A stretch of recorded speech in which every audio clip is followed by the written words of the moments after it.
यात्रापुर नाम के गांव में लोग आज भी दिवाली मनाने से डरते हैं। वजह एक चुड़ैल का साया है। 27 साल पहले किसी की गलती की वजह से दिवाली के पटाखों की बहुत बड़ी आवाज की वजह से वो मर गई थी। तब से वो उस एक इंसान की गलती का बदला 27 साल से सारे गांव वालों से ले रही है। बाकी समय में तो वो किसी को कुछ नहीं कहती है, लेकिन दिवाली आते ही उसका गुस्सा काफी बढ़ जाता है। माँ, मुझे पटाखे चाहिए, मुझे दिवाली मनानी है। सुनिए, ये हर साल ऐसे ही रोता है और हम इधर उधर की बातें बताकर चुप करवा देते हैं। ऐसे तो अपने बच्चे का बचपन खराब हो जाएगा। हम मेरी मायके जाते हैं, वहाँ पर अच्छे से दिवाली मना कर आते हैं। ये बात मुझे पहली बतानी चाहिए थी लीला। दिवाली का मास शुरू होती है, वो भूत जाग जाती है। उसके बाद इस गांव में लोग आ तो सकते हैं, लेकिन यहाँ से जा नहीं सकते हैं। तो ये हाल था यात्रापुर वालों का। और ऐसे गांव में अपना व्यापार करने के लिए आते हैं गोलू। गोलू ने जिंदगी में पहली बार कुछ करना चाहता था, और वो था पटाखों की दुकान, वो भी यात्रापुर में। उस गांव की भूत से अनजान गोलू अपनी पटाखों की दुकान लगाकर बैठ जाता है। लेकिन उसकी दुकान पर तो दूर की बात, उसकी दुकान के आसपास भी कोई नहीं भटक रहा था।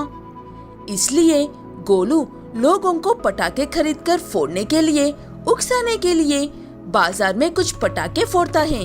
तभी एक बूढ़ा आदमी गुस्से में, अरे बेवकूफ, ये क्या कर रहे हो? मरना है क्या तुम्हें? ऐसा क्यों कह रहे हो दादाजी? इतने बड़े पटाखे नहीं है कि किसी की जान चली जाए। ये कहते हुए गोलू अपनी दुकान पर लौट ही रहा था कि तभी उसके सामने वो भूतनी आ जाती है। तेरी इतनी हिम्मत, मेरे होते हुए तू इस गांव में दिवाली मना रहा है?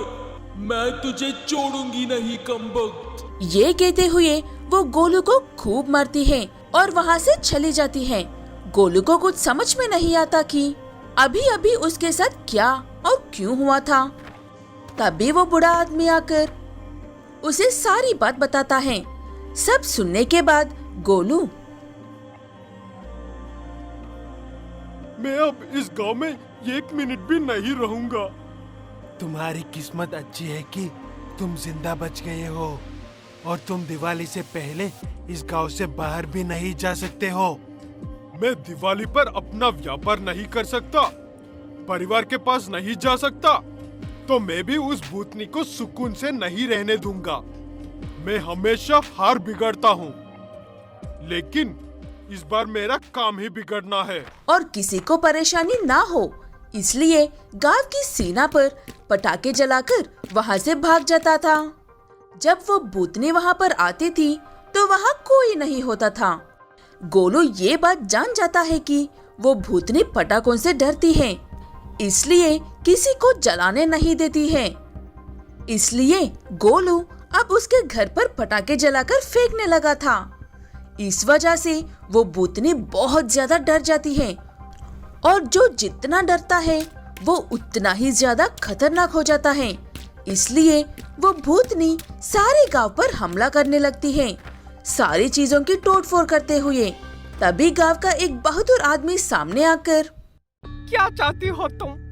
तुम्हारे डर से ही इतने सालों से यात्रापुर में दिवाली नहीं मना रहे। हमें तो ये भी याद नहीं है कि दिवाली कैसी होती। वो उस गधे का काम है जो इस गांव का भी नहीं है। वही तुम्हें परेशान करना चाहता था। उसने खुद मुझसे कहा था ये। तो पकड़ कर ले आओ उसे, या फिर मरने के लिए तैयार हो जाओ। उसकी कोई जरूरत नहीं है, मैं यहीं पर हूँ। ये कहते हुए गोलू खुद भीड़ से बाहर निकल कर आता है। वो भूतनी उसे मारने के लिए आती है, लेकिन गोलू बिल्कुल भी नहीं डरता और उसके सामने ऐसे ही खड़ा रहता है। वो देखकर भूतनी और बाकी सब हैरान हो जाते हैं। मैं तुमसे नहीं डरता हूँ, क्योंकि ये बात जानता हूँ कि तुम बुरी नहीं हो, तुम बस डरी हुई हो। हाँ, मैं जानता हूँ कि तुम्हारे साथ बहुत गलत हुआ है, लेकिन इस बात की सजा तुम हर किसी को नहीं दे सकती हो। अगर तुम्हें डर लगता है तो लोगों को गांव के बाहर जाकर दिवाली मनाने दो। मुझे बाहर जाने दो, मेरी एक छोटी सी बेटी है। गोलू की बातों से भूतनी का दिल पिघल जाता है और वो उन गांव वालों को दिवाली मनाने का इजाजत देती।